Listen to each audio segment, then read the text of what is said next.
اویس کرنی کو جنت کے دروازے پر کیوں روک لیا جائے گا؟ حضور اکرم صلی اللہ علیہ وآلہ وسلم نے فرمایا کہ جب لوگ جنت میں جا رہے ہوں تو اویس کرنی کو جنت کے دروازے پر روک لیا جائے گا۔ حضرت اویس کرنی کون ہیں؟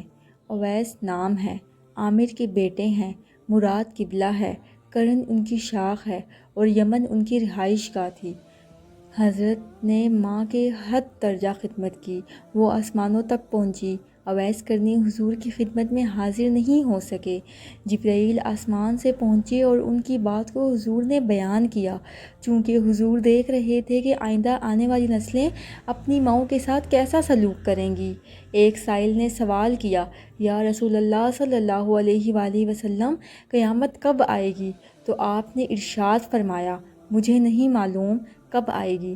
تو سائل نے کہا کہ کوئی نشانی تو بتا دیں۔ تو آپ نے فرمایا، جب اولاد اپنی ماں کو ذلیل کرے گی تو قیامت آئے گی۔ حضور اکرم صلی اللہ علیہ وآلہ وسلم نے حضرت عمر رضی اللہ تعالیٰ عنہ اور حضرت علی رضی اللہ تعالیٰ عنہ سے کہا کہ تمہارے دور میں ایک شخص ہوگا جس کا نام ہوگا اویس بن عامر، درمیانہ قد، رنگ کالا، جسم پر ایک سفید داغ۔ حضور صلی اللہ علیہ وآلہ وسلم نے ان کا حلیہ ایسے بیان کیا جیسے سامنے دیکھ رہے ہوں۔ وہ آئے گا، جب وہ آئے گا تو تم دونوں نے اس سے دعا کرانی ہے۔ حضرت عمر رضی اللہ تعالیٰ عنہ اور حضرت علی رضی اللہ تعالیٰ عنہ کو اویس کرنی کی دعا کی ضرورت نہیں تھی۔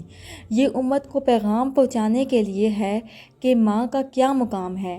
حضرت عمر رضی اللہ تعالیٰ عنہ حیران ہو گئے اور سوچنے لگے کہ حضور صلی اللہ علیہ وآلہ وسلم کیا کہہ رہے ہیں کہ ہم اویس سے دعا کروائیں۔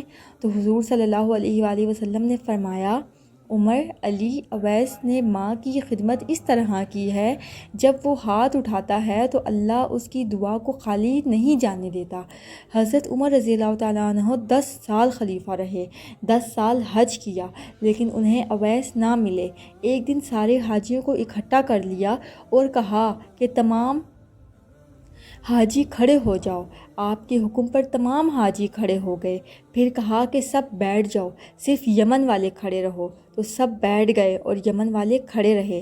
پھر کہا کہ یمن والے سارے بیٹھ جاؤ، صرف مراد قبیلہ کھڑا رہے۔ پھر کہا مراد والے سب بیٹھ جاؤ، صرف کرن قبیلے والے کھڑے رہو۔ تو مراد قبیلے والے بیٹھ گئے، صرف ایک آدمی بچا۔ حضرت عمر نے کہا کہ تم کرنی ہو؟ تو اس شخص نے کہا کہ ہاں، میں کرنی ہوں۔ تو حضرت عمر نے کہا کہ اویس کو جانتے ہو؟ تو اس شخص نے کہا کہ ہاں جانتا ہوں، میرے بھائی کا بیٹا ہے، میرا سگا بھتیجا ہے، اس کا دماغ ٹھیک نہیں، آپ کیوں پوچھ رہے ہیں؟ تو حضرت عمر نے کہا کہ مجھے تو تیرا دماغ صحیح نہیں لگ رہا۔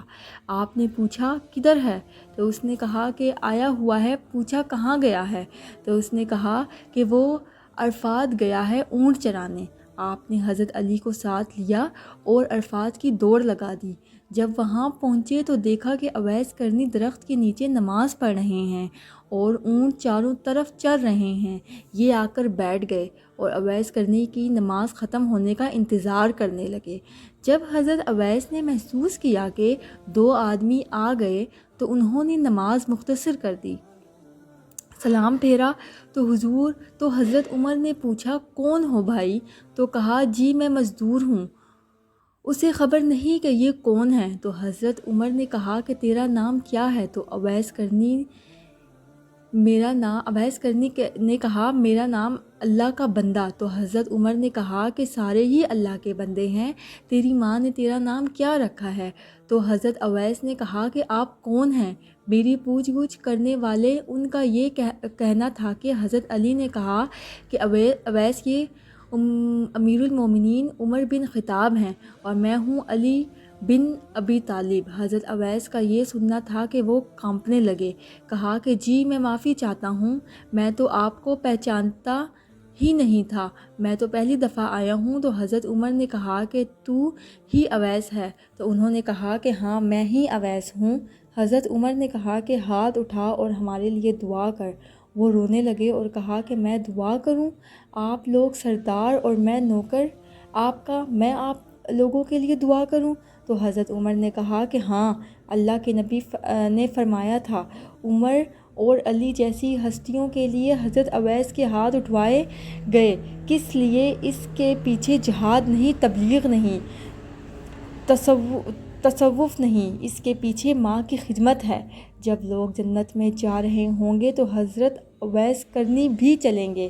اس وقت اللہ تعالیٰ فرمائیں گے کہ باقیوں کو جانے دو اور اویس کو روک لو. اس وقت حضرت اویس کرنی پریشان ہو جائیں گے اور کہیں گے کہ اے اللہ، آپ نے مجھے دروازے پر کیوں روک لیا؟ تو مجھ سے اس وقت اللہ تعالیٰ فرمائیں گے کہ پیچھے دیکھو. جب پیچھے دیکھیں گے تو پیچھے کروڑوں اربوں کی تعداد میں جہنمی کھڑے ہوں گے. تو اس وقت اللہ فرمائے گا کہ اویس، تیری ایک نیکی نے مجھے بہت خوش کیا ہے، ماں کی خدمت. تو انگلی کا اشارہ کر، جدھر جدھر تیری انگلی پھرتی جائے گی میں تیرے طفیل ان کو جنت میں داخل کر دوں گا. سبحان اللہ. کائنڈلی چینل کو سبسکرائب کریں، لائک کریں، شیئر کریں اور بیل آئیکن کا بٹن دبانا مت بھولیے گا. شکریہ.